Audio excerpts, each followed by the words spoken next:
right, give me a second here. I don't know what the hell I'm doing again.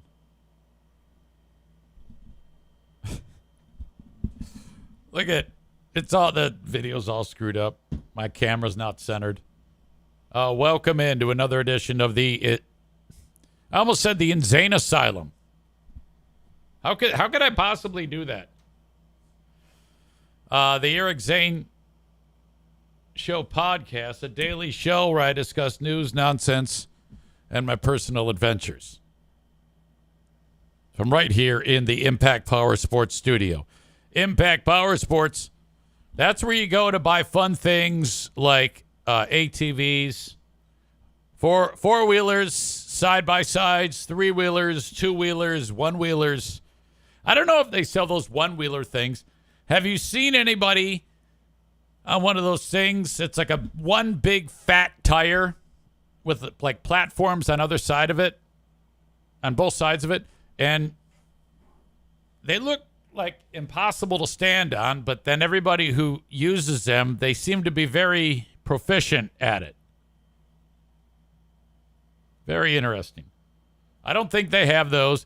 Anyway, you can get a Yamaha golf cart there as well. There is plenty of things for you to check out. Go to their website, impactpowersportsmi.com. Full service department to help you on your way. Our pal Jeremy in Kazoo, who 1 week ago, like on a lark, he made one comment. And I like staying up to date on this, by the way. It's an interesting story to me. He was down in the dumps 1 week ago because he had it was some crazy shit with an ex. And then he threw out the comment, yeah, so if anybody's looking for a guy who's obese and weighs 300 and I forget the number. I don't want to say the wrong number. I'm your guy. And then that was just like a passing comment, just a joke. And then all it took was a nudge. Think about that. Just a nudge. I think it was maybe one reference to, changing things up a little bit. And then one thing led to another. Next thing you know, he's kind of like all in.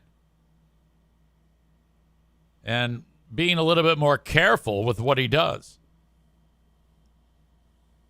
He gives us an update. On that day, he weighed 335.8 pounds. God damn. And he's dropped more than 10 already. He's down to 325 pounds.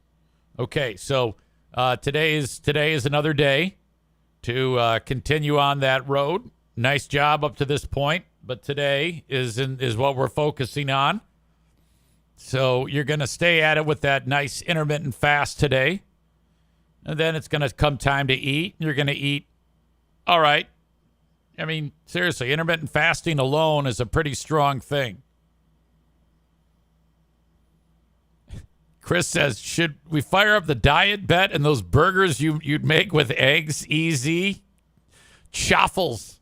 Chaffles are great. That's a great idea. I think I want to have a chaffle. Cheese and egg burgers. They're more like waffles. They're waffles made of cheese and egg is what they are.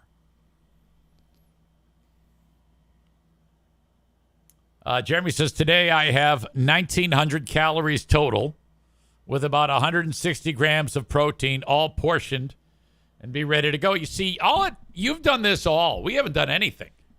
All we did was there was like a gentle nudge, and then you did it all yourself. Oh, my God, that's outstanding. Full credit for anyone who is able to do that. Just on a whim. I'm going to make an adjustment to the sound here. Check. Test. Hello. No, seriously. Outstanding job. Not that do. Sorry, I'm still making adjustments here. For those that do, It's going to help you in the long run for sure. Becky says, you sound like you're at the bottom of a well.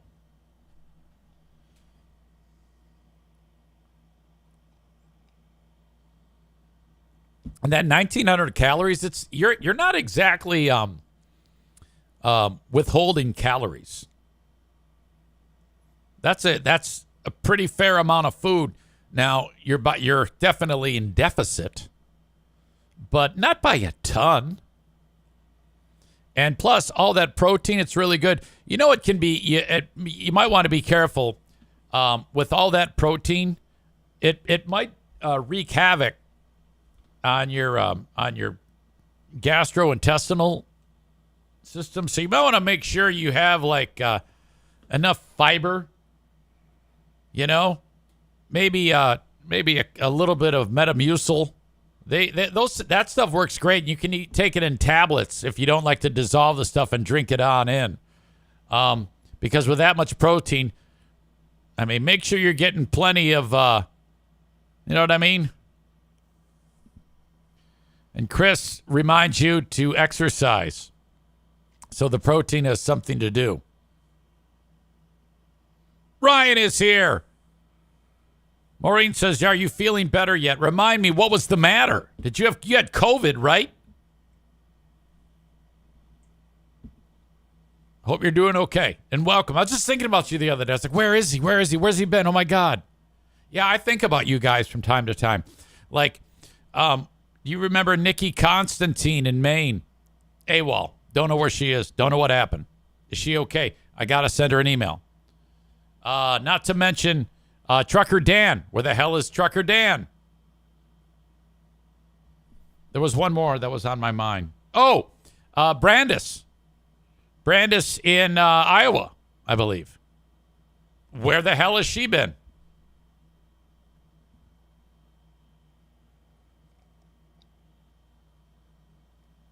Jeremy adds, I did 1,200 calories and I was feeling awful. Muscle aches, Charlie horses, just not good. So I calculated my normal fat ass calorie intake and cut 1,000 from that.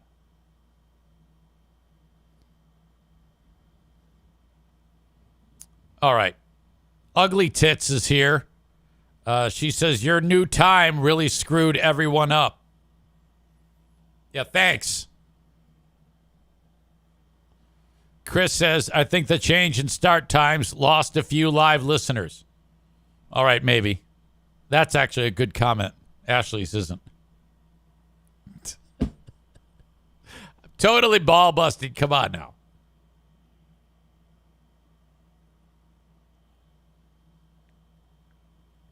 Tophus is here. Anyway, so glad you all are here. Chris says, I follow Nikki on Twitch. She has more goats now, babies. Kenny says, but the change in time gave us an Amanda-free chat, so I'm good with it. Oh, you know what? I didn't even think about that. You're right. All right. Before we get to the Trump story about another person trying to murder him, hang on, I got to drink this coffee.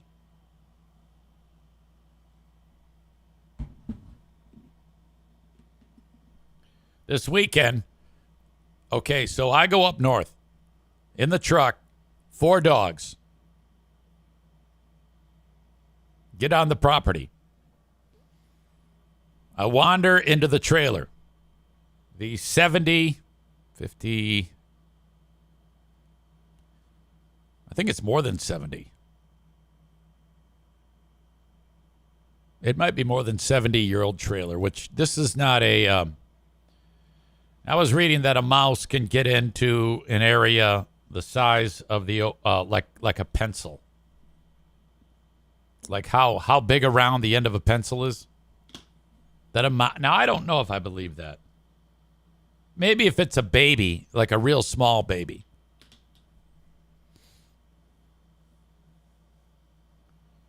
And it's been a struggle.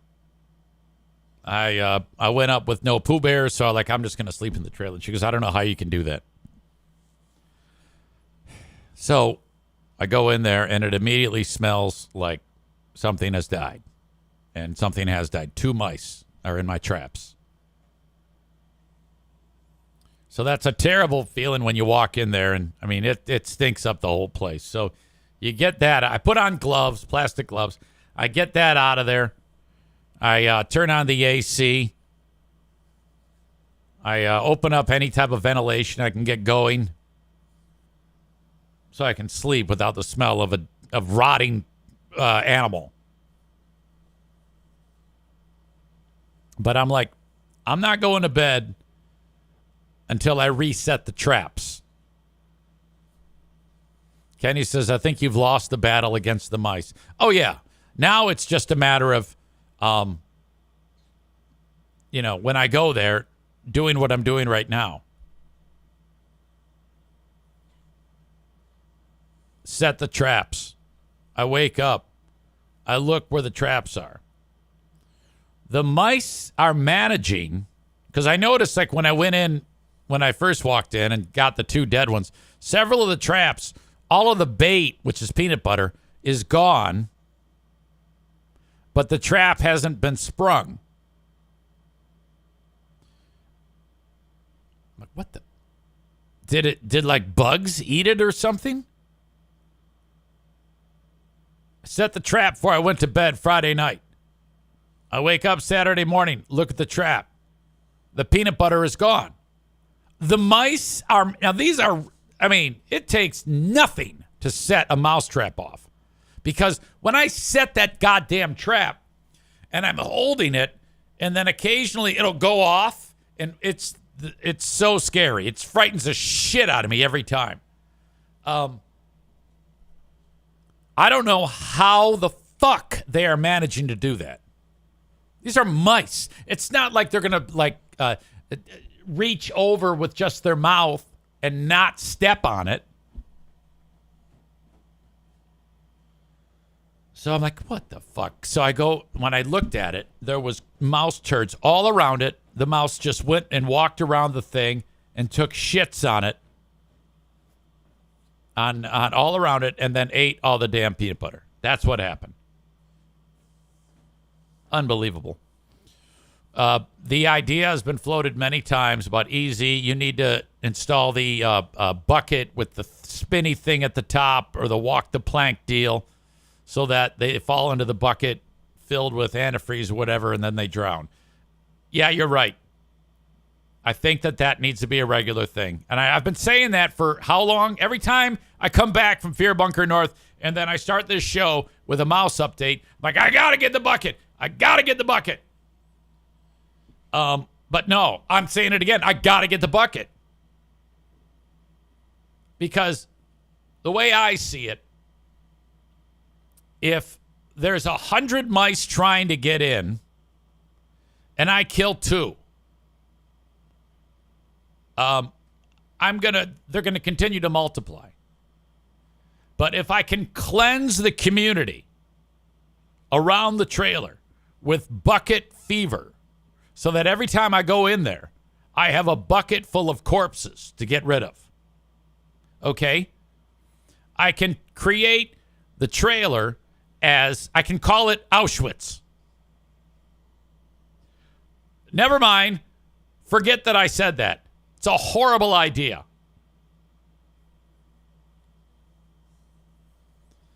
Dan suggests I get the Tomcat poison from Menards. Jeremy goes with, how about Mousewitz? Mousewitz is better.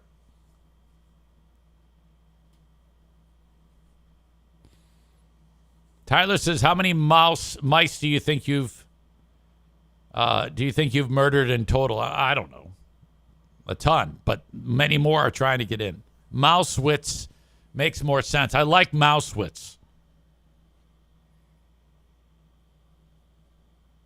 The Tomcat's poison, the problem with that is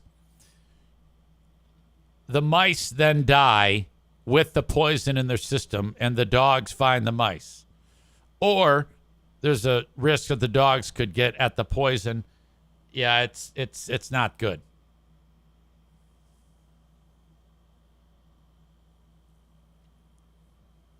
All right. I'm committing to the bucket, I swear. If you don't know, it's a contraption where they walk up the plank and then they get to the plank, or they walk up the ramp to the plank, which is at the bucket opening.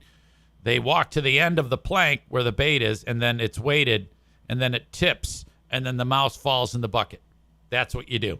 I got to have a more dictator-like mentality when it comes to dealing with these mice. I can't be nice about this.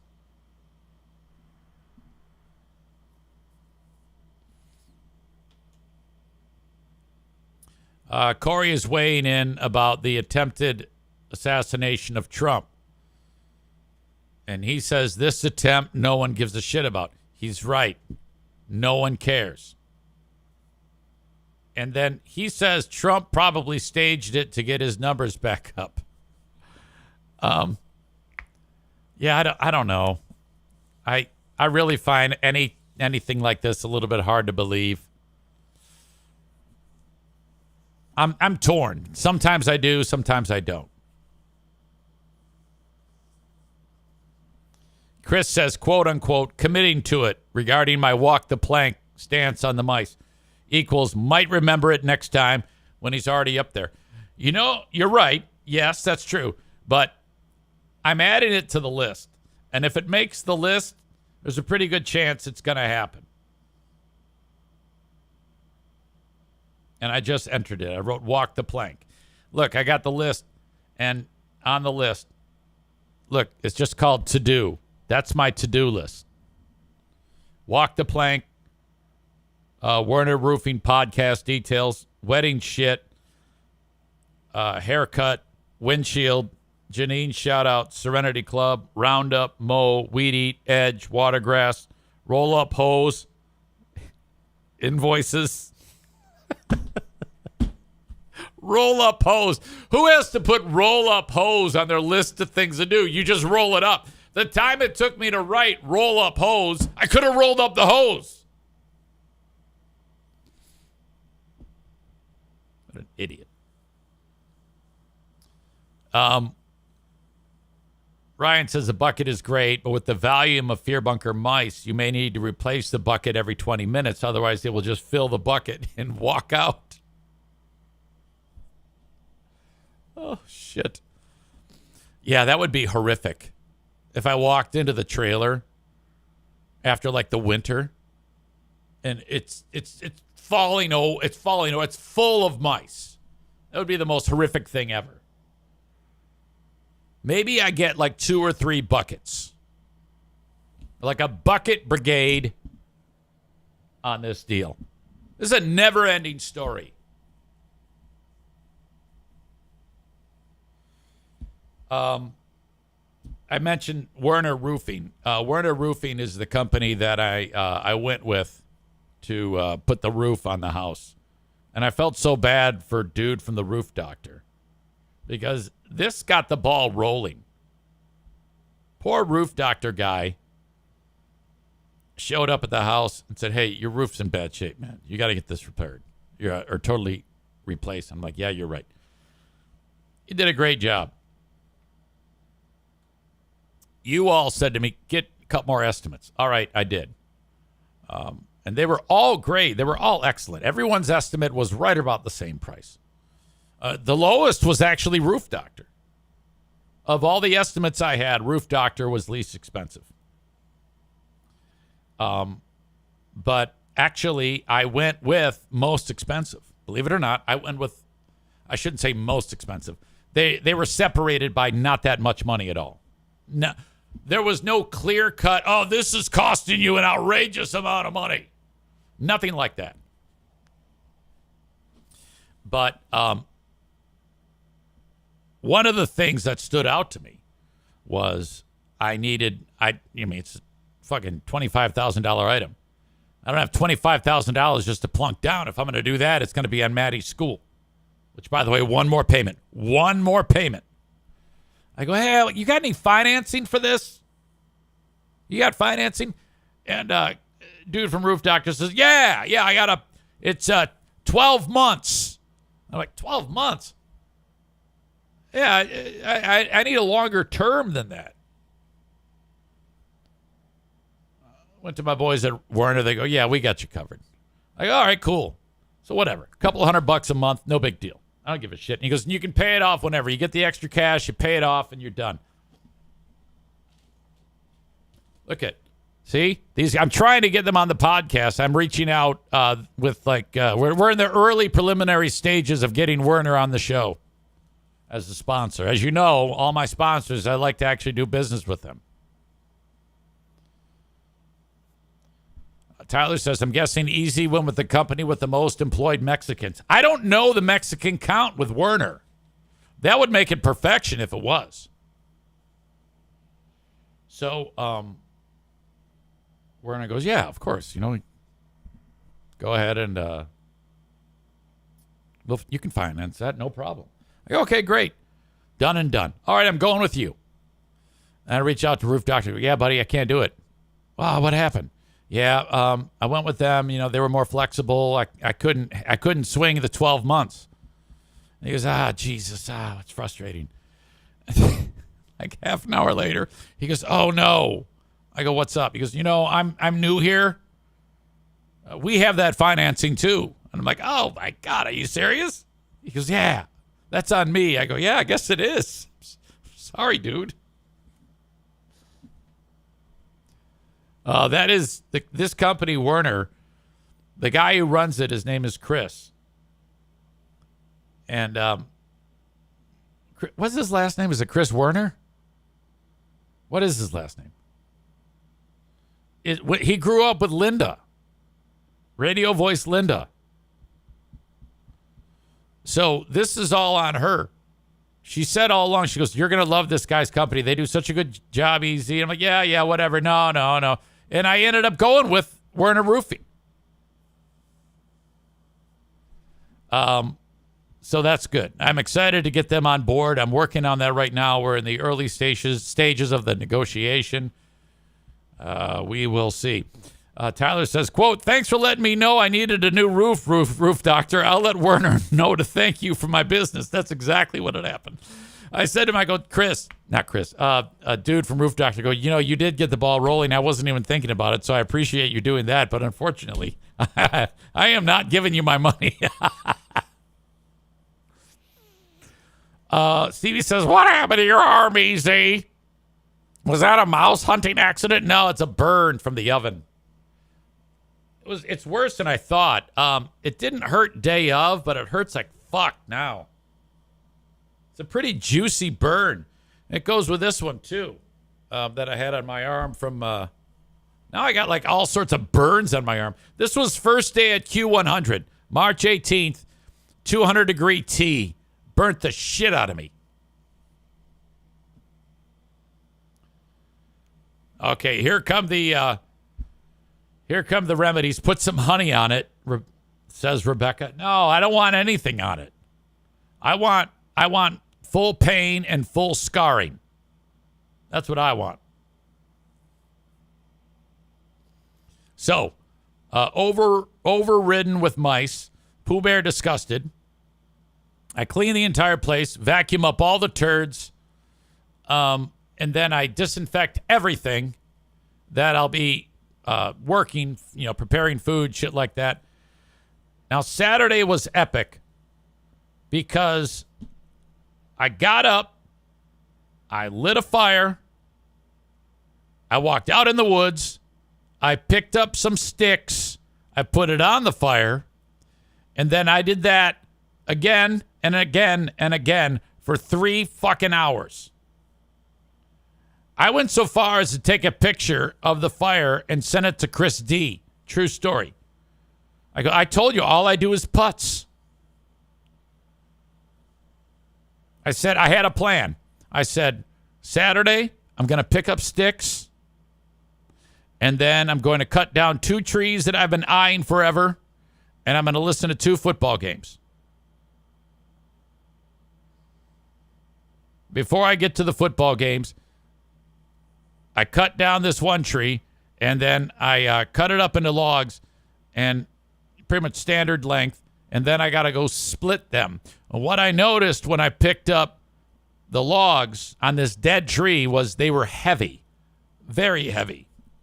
And then I took a look at it because all the bark had fallen off. This is a very old dead tree. And I go, uh-oh. This is red oak. And I'm like, ugh. Okay. It's kind of rare out there. Typically, you're looking at poplar, pine, maple, predominantly. Occasionally, you'll get an ash tree. Those are hard.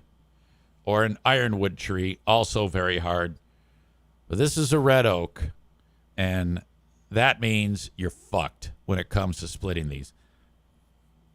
Oh, my God. It was like trying to split metal. God damn it, it was hard.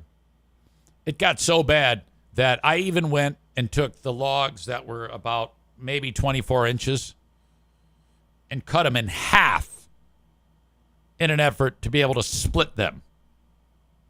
And even that was a fucking pain in the dick. Then I cut down this goddamn pine tree, and I'm telling you, this was an old growth pine tree that had died. So we're talking a monstrosity around. This is probably like a 150-year-old tree. And that son of a bitch, this is the biggest tree I've ever cut down in my entire life. Now, I don't have a lot of skills when it comes to using a chainsaw. I use pretty much one technique, and that is great big wedge taken out of it, go around to the other side, and then cut straight across, and then boom, tree falls in the direction of the opening of the wedge. And I'm pretty good at that. And it worked perfectly. I was a little concerned because the tree was actually larger than the saw that I had. So I went to work on that bitch, and when it fell, I was like, yes! When it hit the ground, it vibrated, like I could feel it in my feet, the thump. You know? It was like, my God, it brought everything down with it too. Whammo! Now, it's so big, these logs, after I had to set, cut the logs individually into splittable size logs. Each one of those, you could only put one in the wheelbarrow. So fucking big. And there's 24 of them. So I estimated, and it's way out in the woods. Put it in the wheelbarrow, take it back to the where I split them, and then go back to get another one. That's 10 minutes. So 24 times 10 is 240 minutes. So that's 4 hours worth of work. And I go, fuck it. I'm leaving it here. I'll do it the next time I get up here. I got plenty of wood. Rich says, did you have the Crocs on or proper boots? Well, I had tennis shoes. Just as bad. When it comes to a chainsaw, if you hit your foot, you're pretty much fucked. You might as well just do it in bare feet. It's the same amount of protection. Only an idiot on a ladder holding a chainsaw across his body with one arm, like I was, would have the same problem that I had when I almost cut my foot off. And I will never do that again. So shut up.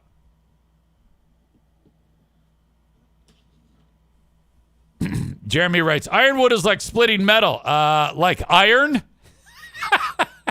Yeah, that's right. I did say that, didn't I? Shut up. Corey says, Eric finally has this successful chainsaw experience. I have, most of my chainsaw experiences are successful. In all my years of using a chainsaw, I've hurt myself once. And then the other time, the chainsaw hit my leg. But I was wearing those chaps, which are a godsend. Because when that thing hits the chaps, the blade instantly stops spinning because the fiberglass in the chaps gums up the gears. It's a fucking pain in the ass to get it off of there. But, yeah, if you hit your chaps, you're safe. Nothing will happen to you. Immediately stops the saw. All right. So that was it. That was the day. It was a putzing around weekend. I did nothing more than that. Listen to 2 football games. I listened to the Michigan game, and this is my assessment of the football from the weekend. Okay, I listened to Michigan, and it seemed like they were kind of running up and down the field to start that game. And then the opposition, Arkansas State, couldn't really get a lot going. They seemed to be overwhelmed. But I don't know. Something about that told me that they should have been winning by much more than what they were winning by. Now, perhaps this is something that they can overcome and build upon. But I went to a couple of Facebook pages that support the Wolverines, and the Wolverines Michigan football program wrote "back on the winning track" or something like that, and then most of the comments were by people with block M's for their Facebook picture who were saying we sucked.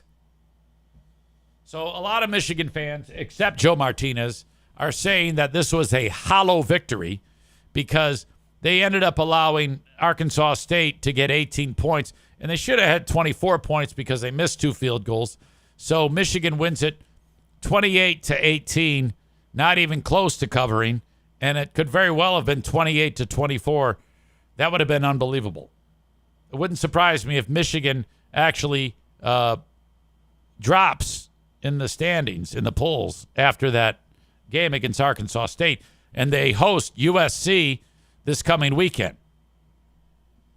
Anyone who is satisfied or happy with that victory by Michigan is fucking looking through rose-colored glasses. Bad, bad, bad all the way around, in my opinion. Michigan State took on Prairie View A&M. I don't even know where they're at. That's one of those historically black colleges. The reason why the game happened is because a former staffer from Michigan State or member of the athletic department or school or administrator is now working for that school, and it was done as a favor. The school's in Texas, I guess. Thank you to Ben. They roll in, and they got obliterated, 40-0.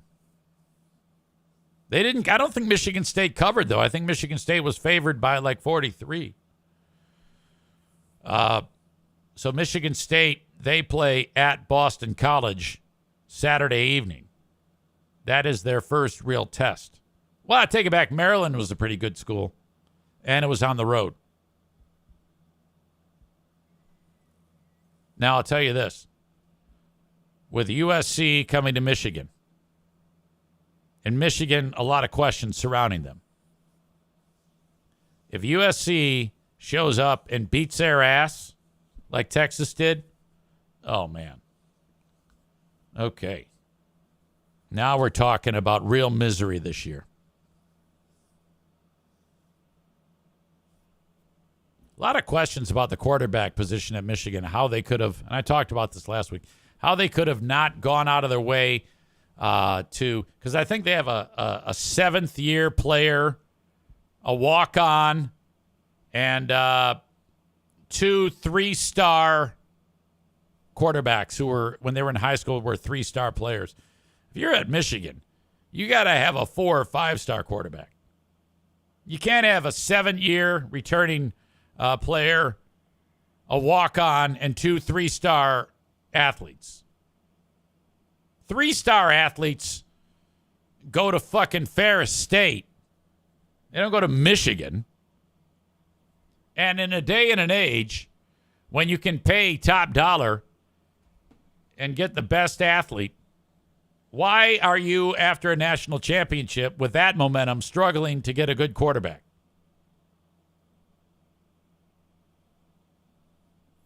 That's a question that remains unanswered. And then finally, the fucking Lions. One of you said, yeah, I tuned in to listen to Lomas and Dan. Yep. I listened to for that game, I only listened on the radio. I think I prefer the radio call, actually, than watching it.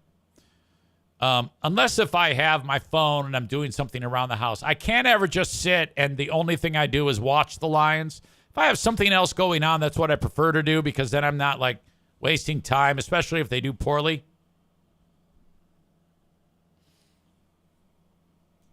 Ben writes, Lions had an early season stumble. They weren't going 17-0. It's a wake-up call. They will be out for blood. Perhaps. Last year they started 1-1, if you recall. They lost to Seattle in a kind of a weirdo game. So here we go. Baker Mayfield is a stud. Despite the Lions' defense playing very, very well, he was awesome. Very good for him. And they have a couple of receivers on that team who are really, really good. I think Tampa has a chance to be there very late in the playoffs. Benji says Baker's a fucking stud, damn it. Oh, absolutely. I love it when players have a rebirth. Like, because Mayfield was good in Cleveland, and then he was a huge pile of he was good in, Cleveland, but it was a huge pile of shit at Carolina. And then he was like a backup in L.A., and now here he is saying, fuck you, world. Fuck your free world. Movie reference. Another one who does that, who's like that, is Geno Smith. I like it when players come back.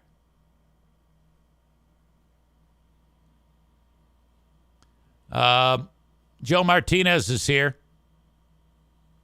It's weird. He wasn't really commenting. We were talking about Michigan.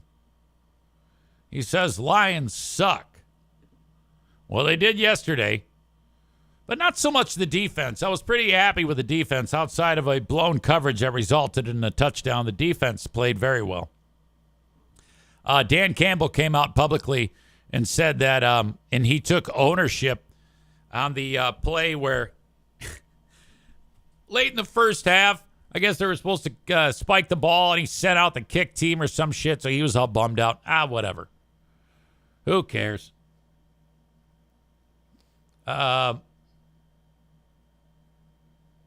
Maureen says the fake punt play was fun, though. All right. Listen to every word of that game. I like listening to Dan Miller, except he gets so excited. Jesus Christ, he blows my mind. Kenny says that I said Dan Campbell came out publicly. I don't think I finished my sentence. He came out publicly and took the blame for that field goal debacle at the end of the half. Yeah, Lions have a lot of problems. They have a lot of problems. Joe Martinez says, yeah, that was another Lions meltdown. But hell, a meltdown is something that started out good in the first place. I don't know if it did that. Benji says a meltdown is barely beating Arkansas State. Joe Martinez is one of those Michigan fans who is like putting on this brave face and saying, oh, yeah, that was a good win. That was a good win over Arkansas State. Most Michigan fans say that was a pile of shit.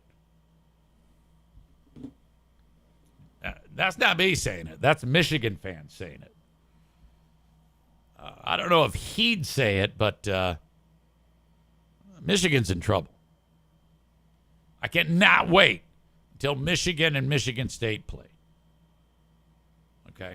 That's going to be awesome. When Michigan and Michigan State play, and when Ohio State and Michigan play, we need to really lay it on thick to the loudest, most annoying Michigan fan on the planet. That is the master of the free $145 AC tune-up / diagnostic check.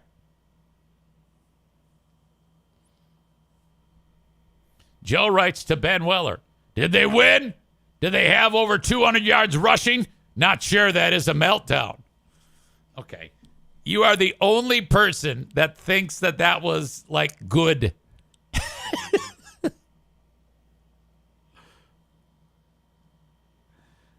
Jeremy says beating a mid-tier FBS team by 10 at home isn't something to be happy about. Well, look, all I know is this. Arkansas State lost last week to Prairie View A&M 42-0.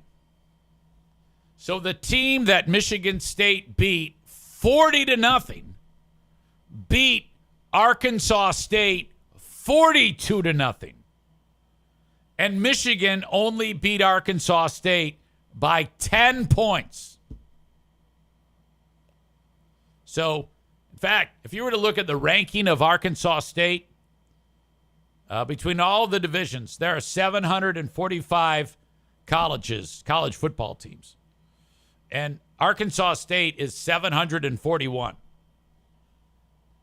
Can you believe that? And Joe Martinez is waving that Michigan flag, saying, oh, my God, they did so great. It's embarrassing, Joe. Can't believe that. Prairie View A&M, big over Arkansas State last week, 42-0. MSU beats the hell out of Prairie View. Arkansas State rebounds with a 10-point loss to mighty Michigan. Jim Harbaugh was quoted yesterday. His quote was, "Thank God I got out when I could. The program is in shambles." End of quote. I'm just telling you, that's what they said. Or that's what he said. You know? All right. So anyway, Joe Martinez is here. And you are too. Let's see. Big shout out to the folks who signed up on Patreon over the weekend. I've been adding more people each and every day. Thank you so much. If you're watching the show on Facebook and YouTube, I'm going to kick you out. The rest of the show you can find on Twitch, twitch.tv/Eric Zane Live, or download the Twitch app and listen after you search out my name, Eric Zane Live. Thank you, thank you, thank you. Also, you can listen to this podcast in audio form wherever you download shows. Just search it out, Eric Zane Show Podcast, in your favorite podcasting platform, and there you have it.